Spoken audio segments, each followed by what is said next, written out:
Welcome to This Academic Life, episode 66. This episode is sponsored by the School of Engineering at Rensselaer Polytechnic Institute. Did you know that RPI is the oldest technical institute in the world? We're actually celebrating the 200th anniversary next year. So we'll get ready and prepare for this big celebration that is up and coming. Hi, my name is Pania Newell. I'm a professor of mechanical engineering. Hi, my name is Zhang. I am a professor of mechanical engineering. Faculty Senate. What is it? If you're a student, you probably never heard of it. If you are a new faculty or relatively new faculty, you might think this is a mysterious organization, wondering what it does. I've served on my university faculty senate as an executive committee member before. To tell you the truth, I still don't know much about it. So fortunately, we have our guest today, Professor Shanti Diem-Yat, a professor from the University of Utah. We're really glad to have her here today to learn more about Faculty Senate. Welcome, Shanti. Thank you so much for the invitation. Glad to be here. Maybe you can get us started on sharing a little bit more about you, your background, academic training, and your current role as the president of the Faculty Senate. So I'm a physicist and I'm a professor of physics at the Department of Physics and Astronomy at University of Utah. I have been here since 2010. And prior to that, I was a postdoctoral fellow at Harvard University. And before that, I received my PhD from Washington University in St. Louis. And the first stage of my academic career was in Tehran, Iran, where I received my Bachelor's of Science from Sharif University. So I am the Academic Senate president at University of Utah during the academic year 2023-24. This is a one-year term for our university, and it can vary between different institutions. So, Shanti, you mentioned that you are the president of Faculty Senate. Can you tell us what is this Faculty Senate all about, and a little bit about the rules and the structures and the responsibilities? Yes. So one of the things is that I wanted to first emphasize is that at University of Utah, we have academic senate rather than the faculty senate. It's mainly composed of faculty members, but it has other members. So the academic senate is a pillar of shared governance. The way that universities functions is that they have policies that governs their academic programs, and some of them, they just are operational policies. All the policies that are academically significant, new units, new degrees, changes in the many of the academic structures, they all have to be verified by different parts of the university, and academic senate is one pillar of this policy making. The other function of the academic senate is that it is the place where the faculty and other community members at the university can voice their concerns. So the function of the academic senate is to listen to the faculty, inform them about all the new events that are happening, even if they're not academically significant, even the faculty are not voting. And then they also participate in the process of the policy approval and changes and modifications that happens at the university. Well, I did not know that there is a difference between academic senate and faculty senate. So thank you for that clarification.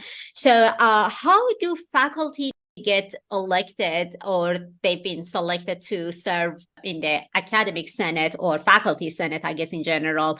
And what measures are in place to make sure that there is diversity within the senate? So the academic senate has the structure that diversely include all the units and all the parts of the university. For example, at the moment, there's a policy that governs the structure of the academic senate. So the voting members of the academic senate, they are elected by their constituents, and we have 104 faculty serving on the academic senate. There are 19 career line faculty and 85 tenure line faculty. And these are the faculty that are representing different colleges and areas within the university. The election goes through the voting process by the constituents and the representative departments and areas. We also have 20 student representatives, and it's one per college. And as well as we have the ASUU president and ASUU appointee. And these are basically the student governance structure. We also have 2 deans that are elected by academic deans. And this is the voting members, the structure of voting members of the academic senate. In addition, Senate, for example, has Senate officers. There's a Senate president that serves for 1 year as a Senate president, 1 year as past president, and 1 year as president-elect. And we have parliamentarian, which is a policy liaison. It is an appointed position by the Senate president and approval of the Senate and Executive Committee of the Senate.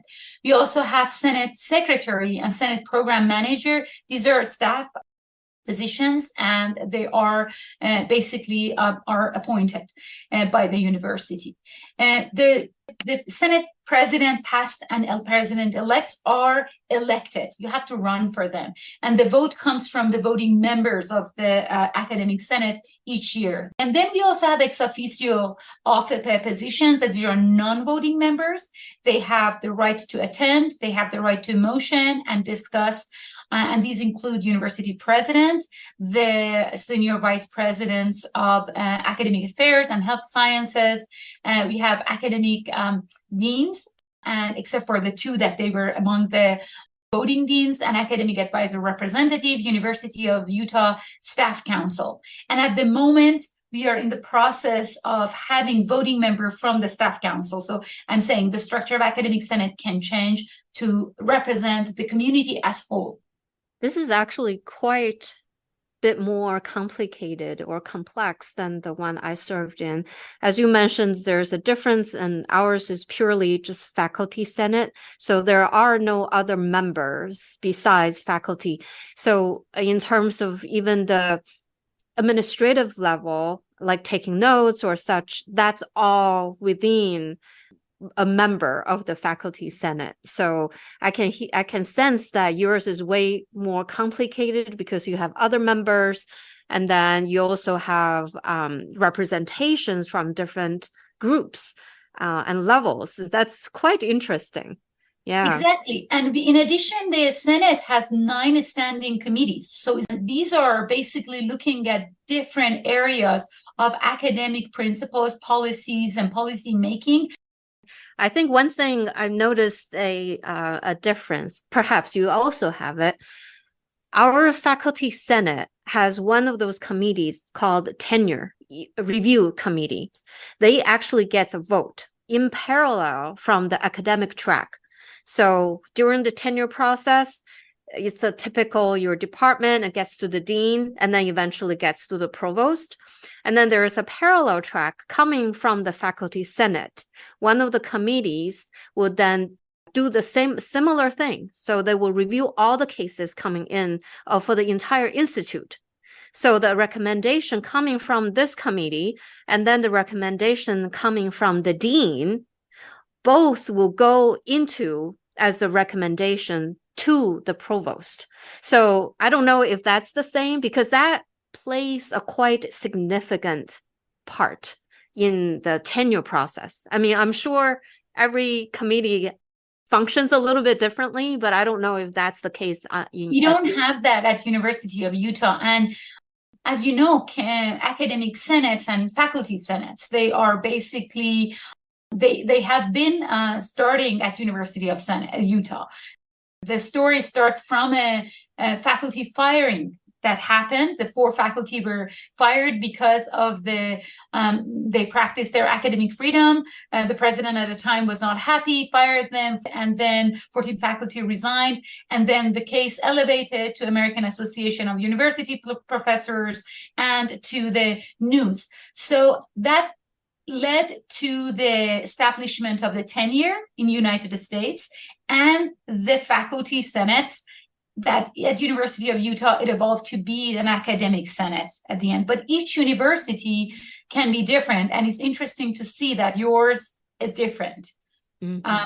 We have the Senate Consolidated Hearing Committee listens to the grievances of the retention, promotion, and tenure after the senior vice president made a decision about the tenure case or promotion case of a candidate. It only steps in as deemed necessary and if there is a complaint. So can you tell us how often do you all meet? Are these different committees meet separately, or they're all together meeting regularly? So the committees meet separately. The committee members are not necessarily part of the academic senate, and typically they are not. We also have academic senate executive committee, which is a smaller group, and they are pre-screening the agenda that comes to the academic senate, and they look and see if the policies, the agenda items are academically significant. And academic senate has different calendars. It has debate calendar where voting happens. It has information calendar, which is just to provide informative information to the faculty, and it has consent calendar, and so basically it has different sections. So the executive committee of academic senate, which is made out of a smaller group of faculty, forms meetings once a month roughly, and these are closed sessions. The university president and other administrators, they also join and provide feedback, and they place different agenda items. First of all, they determine if they're academically significant, that they can go through voting or not. And the second thing is that they place them in different calendars. Then every month, also once, the full academic senate has a meeting and they vote on the agenda items that require a faculty senate vote. During both of these academic senate and executive senate meetings, the top administrators are present, the university president, the senior vice presidents. At University of Utah, we don't have a provost. We have senior vice president of academic affairs and senior vice president for health sciences. They typically, both of them, they join these and they provide reports. There are discussions with the faculty, they're open discussions, and answer questions.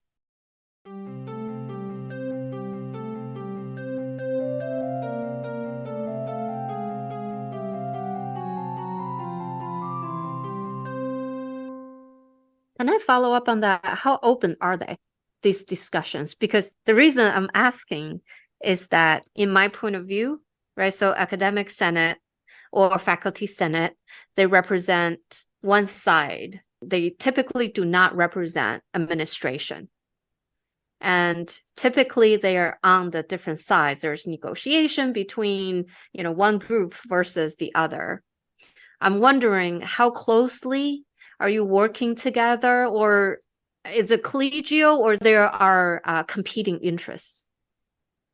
So I think that the university is basically, as a whole, is a system that serves to educate, is an educational system that serves to accommodate research and teaching and also service to the community. Now, Faculty Senate is one pillar of this process of making things happen. If you remove the faculty who are doing all the research and who are doing all the teaching, then for the university, then it becomes a situation that there is a competition between administration and the faculty. I think the whole idea of shared governance and the participation of the academic senate in the policy making makes it possible for this to become less of a competition and more of a constructive relation. And there is no question that the faculty sometimes have different ideas from the administration, and faculty have different ideas from each other as well. But to answer your question fairly, I think most of the time, the relation between the academic senate and the administration is collaborative, and in my position as the Academic Senate President, I always try to make sure that Academic Senate is independent and it has its autonomy. And it can make decisions and be the voice of faculty truly, and not silencing the faculty or the constituents or the members of the community, and be the voice with the administration as well. So I don't think they're really competing on everything, but there are times that administration wants something to go fast and efficient, and faculty want it to be done through the process. They want their academic freedom to be observed and the principles of academic freedom, and that's where the conversation takes place. Still, I wouldn't call it competition. I would say the constructive sharing of the governance for the betterment of the whole institution. And our Academic Senate meetings are open to public.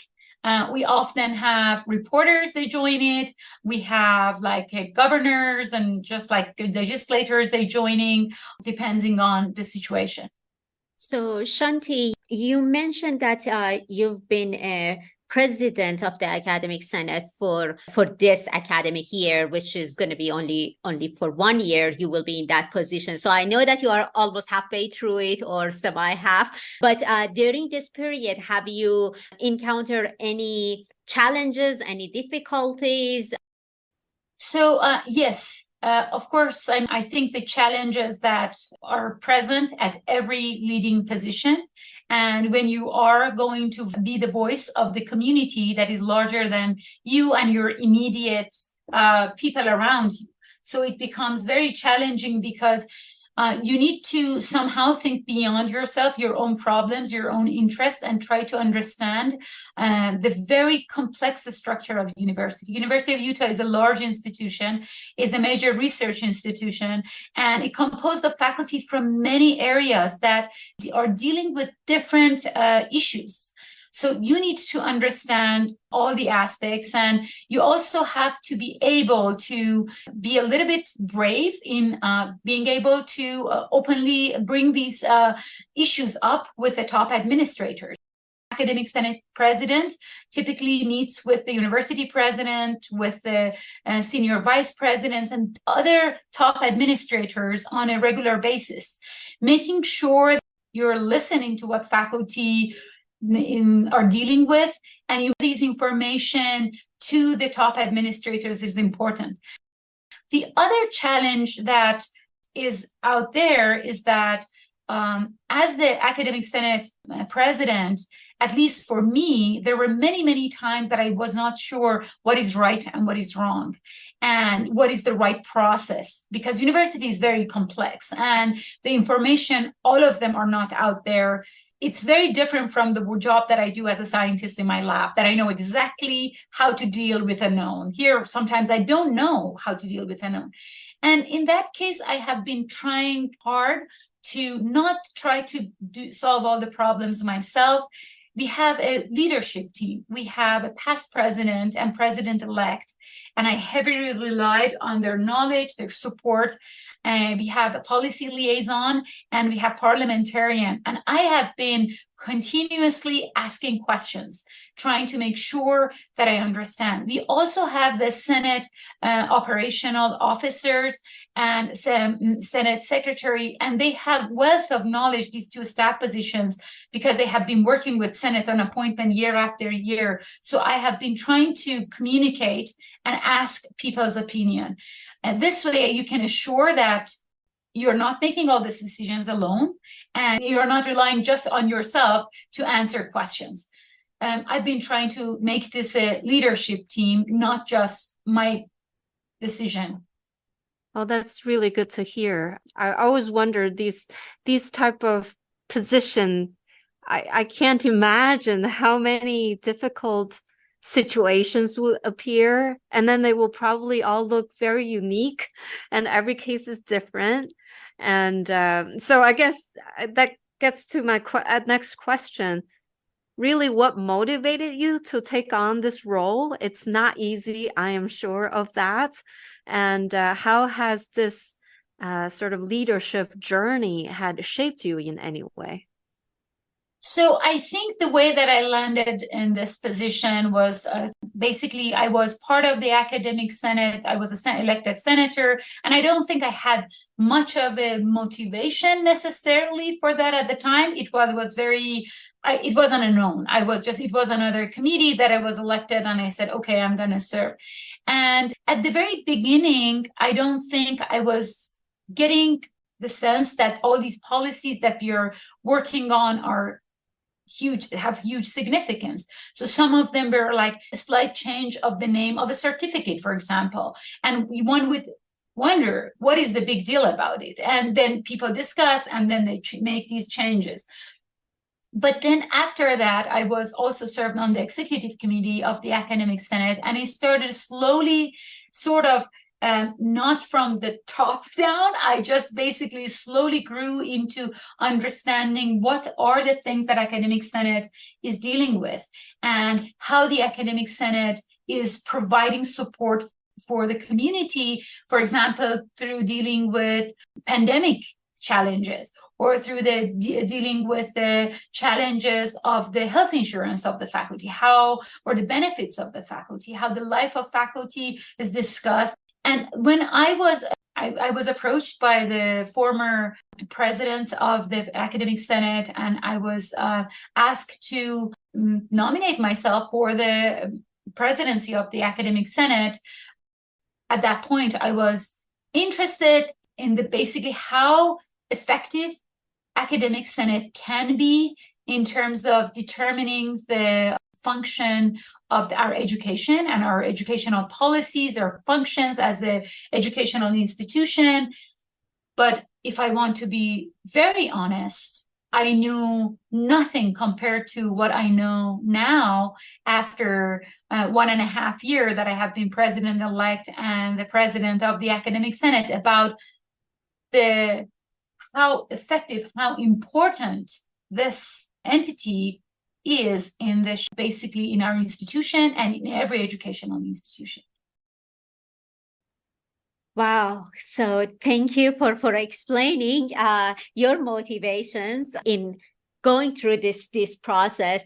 But at the end of the day, you are also a faculty in the physics, and I'm sure that you have other academic commitments as well. So how do you balance between all of these hats that you need to wear? So in the leadership position of the academic senate, the institution provides support to the president-elect, and the past president of the academic senate in forms of covering up some of their duties. Like, for example, there is a part of like 25% of your annual salary is covered during the first and last year of this appointment. And during your presidency year, 50% of your appointment is basically covered by the university. You can use this basically to negotiate with your department that you won't be teaching, or you can buy off your service, or you can ask for compensation for your research salary and stuff like that.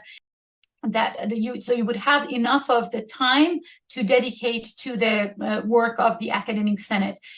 To be honest, it doesn't really cover the amount of time that I'm spending on this, but I really see it as an honor to serve this large community. And I feel that every time that I make a positive change, I feel really good about it. Not that I'm always successful, but when I feel that I could make a positive change, I really feel good about every moment that I put on that. I also have to add that this is not something that I can do for extended period of time. My research is going to be impacted negatively if I do that. Even with all the compensation in place, it would not be possible to run a research group and be part of the academic community of your own research area if you want to do this heavy lifting of the work and the academic senate. So last, could you share with us any myth or stereotypes that you often hear about faculty senate or academic senate that are not really true? The myth that I have been hearing is that academic senate is not really an effective entity and is just basically there to show that it exists. The faculty have a voice, but it really doesn't do anything. And I think that is very inaccurate. That academic senate does what it's supposed to do, is an extremely effective and important part of the shared governance. It is a place that people can be heard. It is a place that people can contribute, and it's a myth that it's not effective. Thank you so much. Are there anything before we wrap up? Yeah, I just wanted to say that the shared governance is an important part of having a healthy system. And many bright people from other parts of the world, they come to this country, and while they cannot do very good work in their own place, they become very successful in the institutions elsewhere. And the difference is in the system. And keeping a system, a healthy system, is through having all the minds participating in the process of decision making, in the policy making. And that's why the academic senate or faculty senate is an important part of this healthy system and makes this country a leading research place that attracts all the minds from everywhere. That's really wonderfully said. That could be my ending. Thank you so much. Thank you. Thank you so much. Well, thank you, Shanti, for spending your time with us today and share your thoughts and experiences on serving on the faculty or academic senate. To our listeners, we hope our discussion today helped you understand a bit more on one of the most important academic functions. Thank you all for listening, and we want to thank our sponsor, the School of Engineering at Rensselaer Polytechnic Institute, again, for sponsoring this episode. If you want to be one of our sponsors, please contact us. Just email us at sponsor@thisacademiclife.org. We're always welcoming sponsors. So from any institution, any organization, this is a great way to help us and also help you get your words out. Join us next time for the good, the bad, and the ugly of this academic life.